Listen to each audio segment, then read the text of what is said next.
दुनिया तबाह हो चुकी है। इंसानियत एक नए घर की तलाश में जा चुकी है, लेकिन एक आदमी अब भी जिंदा है, अकेला, बेउम्मीद और रेडिएशन से लड़ता हुआ। इस बीच एक अंतरिक्ष यान धरती की तरफ लौट रहा है, लेकिन अंतरिक्ष यात्रियों को नहीं पता कि धरती अब एक जिंदा कब्रिस्तान बन चुकी है। क्या हमारा हीरो इंसानियत की बची कुची उम्मीदों को बचा पाएगा? चलिए देखते हैं। सब कुछ शुरू होता है साल 209 में, जहां एक ऑब्जर्वेटरी में वैज्ञानिक अगस्टिन अकेला बैठकर खाना खा रहा है। तभी एक फ्लैशबैक में 3 हफ्ते पहले की कहानी सामने आती है, जहां एक भयानक आपदा के चलते आधी से ज्यादा आबादी खत्म हो चुकी थी और लोगों को जबरदस्ती इवैक्यूएट किया गया। हवा जहरीली हो चुकी है, रेडिएशन चारों तरफ फैल चुका है, लेकिन अगस्टिन कहीं जाने को तैयार नहीं है, क्योंकि उसे एक जानलेवा बीमारी है और उसके जीने के दिन गिने चुने बचे हैं।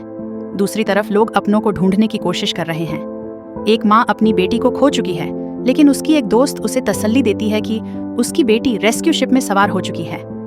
अगले कुछ दिनों में अगस्टिन अपनी निश्चित मौत का इंतजार करता है, लेकिन इसी बीच उसे याद आता है कि जब वह जवान था, उसने एक कॉन्फ्रेंस में K23 नामक जुपिटर के एक चंद्रमा के बारे में बताया था, जो इंसानों के रहने लायक हो सकता था।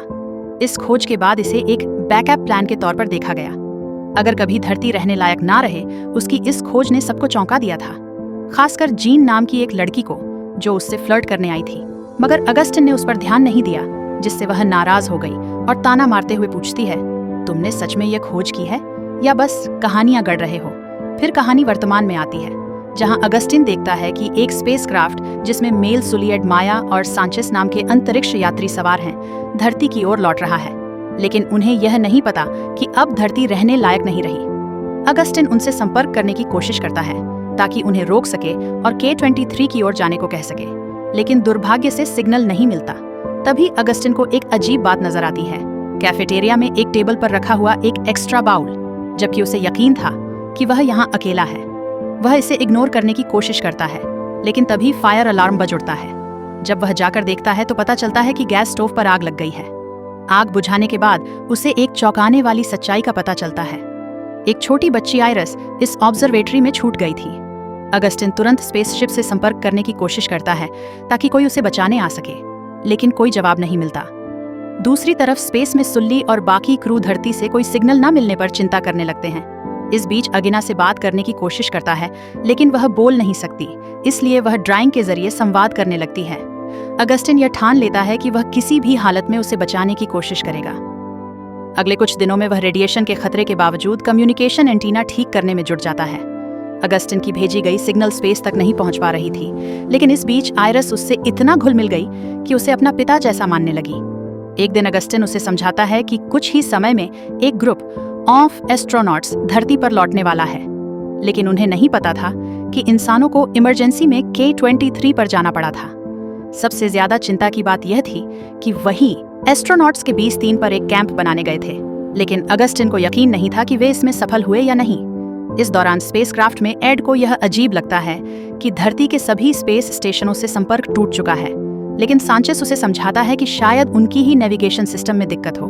यह सुनकर एड थोड़ा रिलैक्स हो जाता है और खुशी जताता है कि कम से कम उन्होंने K23 मिशन पूरा कर लिया। दूसरी तरफ ऑगॉन अपनी रेगुलर ब्लड ट्रांसफ्यूजन कर रहा होता है, जबकि आयरिस उसके पास लेटकर आसमान में चमकते सितारों को निहार रही होती है। तभी अगस्टिन को एक और फ्लैशबैक आता है, जहां उसकी और जीन की रिलेशनशिप की झलक मिलती है। जीन उससे बहुत प्यार करती थी, लेकिन अगस्टिन अपने काम और रिसर्च में इतना खोया रहता कि उसे नजरअंदाज कर देता। एक दिन जीन उसे कहती है कि उसे समझ में आता है कि अगस्टिन को ब्रह्मांड और नई खोजों में दिलचस्पी है, लेकिन वह अब इस अनदेखी से तंग आ चुकी है। लेकिन हमेशा की तरह अगस्टिन उसकी बातों पर ध्यान नहीं देता।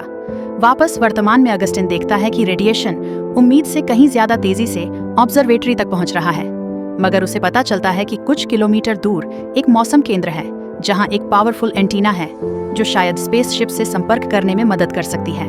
सफर खतरनाक था, लेकिन अगस्टिन जानता था कि अगर उसे आयरिस को बचाना है तो यह करना ही होगा। वह दोनों के लिए रेडिएशन सूट तैयार करता है, अपनी ब्लड ट्रांसफ्यूजन मशीन पैक करता है और स्नो मोबाइल पर इस मिशन पर निकल पड़ता है। उधर स्पेस में माइकल अपनी पत्नी को याद करते हुए एक रोमांटिक मूवी देख रहा था, जबकि बाकी एस्ट्रोनॉट्स कार्ड्स खेल रहे थे। लेकिन अचानक सबकी शांति तब भंग हो जाती है जब उन्हें एहसास होता है कि उनकी स्पेसशिप ने अपना कोर्स खो दिया है और अब यह एक अनजान जगह की ओर बढ़ रही है। धरती पर सफर के दौरान अगस्टिन और आयरिस को एक क्रैश हुआ।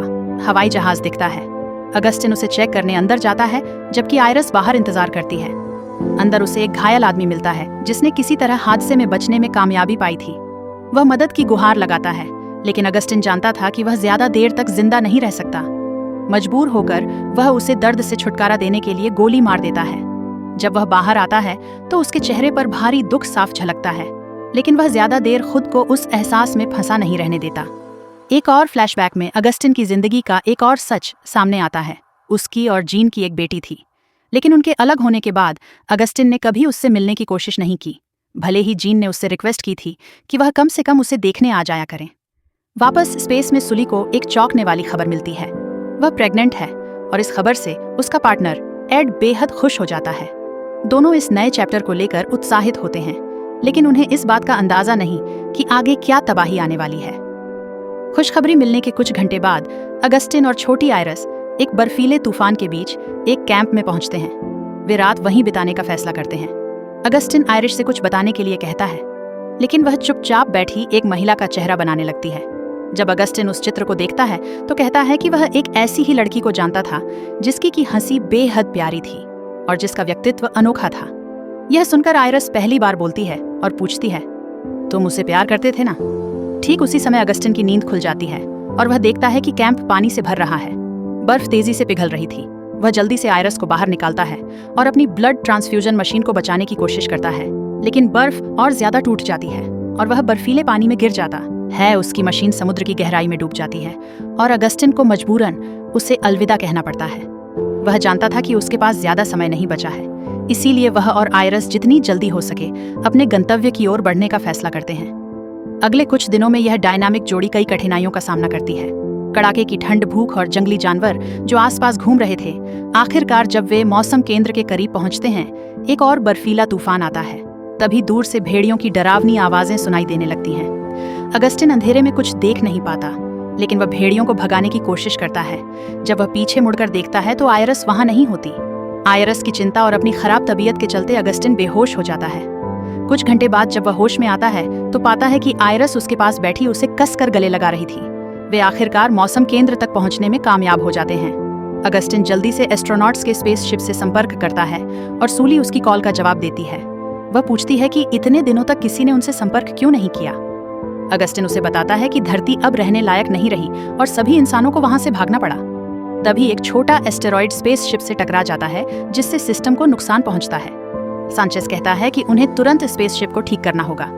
माया, एड और सुली स्पेस सूट पहनकर मरम्मत के लिए बाहर निकलते हैं। माया के लिए यह उसकी पहली स्पेस वॉक थी, इसलिए वह बहुत उत्साहित थी। लेकिन जैसे ही मरम्मत पूरी होती है, एक और एस्टेरॉइड टकराता है। तीनों को तुरंत इमरजेंसी में लौटना पड़ता है। जब माया स्पेसशिप के अंदर आती है तो वह देखती है कि उसके स्पेस सूट में लाल रंग की कुछ बूंदें तैर रही हैं। जब एयर प्रेशर नॉर्मल होता है तो सबको पता चलता है कि उसे अंदर ही अंदर गहरी चोट लग चुकी थी। वे उसे बचाने की पूरी कोशिश करते हैं, लेकिन आखिरकार माया दम तोड़ देती है। उधर जब स्पेसशिप धरती के करीब पहुंचती है, माइकल को उसकी पत्नी का वीडियो संदेश मिलता है। वह बताती है कि उनके बच्चे बहुत बीमार हैं और वे सफर नहीं कर सकते थे, इसीलिए उसने धरती पर ही रुकने का फैसला किया। माइकल का दिल टूट जाता है, लेकिन वह अपनी पत्नी को अकेला छोड़ने के बजाय एड और सूली से कहता है कि वे केडी 23 पर लौट जाएं, जबकि वह धरती पर वापस जाकर अपनी पत्नी को ढूंढेगा। सांचेज भी इस मिशन में माइकल के साथ जाने का फैसला करता है, क्योंकि वह माया को उसके घर में दफनाना चाहता था। सभी एस्ट्रोनॉट्स एक दूसरे से विदा लेते हैं और अपनी अपनी मंजिल की ओर बढ़ जाते हैं। धरती पर अगस्टिन फिर से सुली से संपर्क करता है। सुली उसे धन्यवाद देती है कि उसने उन्हें सच बताया और कहती है कि उसकी माँ जीन की वजह से वह एक एस्ट्रोनॉट बनी। अगस्टिन उससे उसका पूरा नाम पूछता है और वह जवाब देती है, आयरी सुलेमान। यह सुनते ही अगस्टिन की आंखों में आंसू आ जाते हैं। उसे एहसास होता है कि सुली उसकी अपनी बेटी है और आयरस जो इतने समय से उसके साथ थी वह सिर्फ एक लसिन थी। फिल्म का अंत अगस्टिन की उस कल्पना के साथ होता है जिसमें वह K-23 पर जीवन की कल्पना करता है, जहां इंसानियत ने एक नया घर बना लिया है और एक नई दुनिया में उसकी बेटी सुली आगे बढ़ रही है।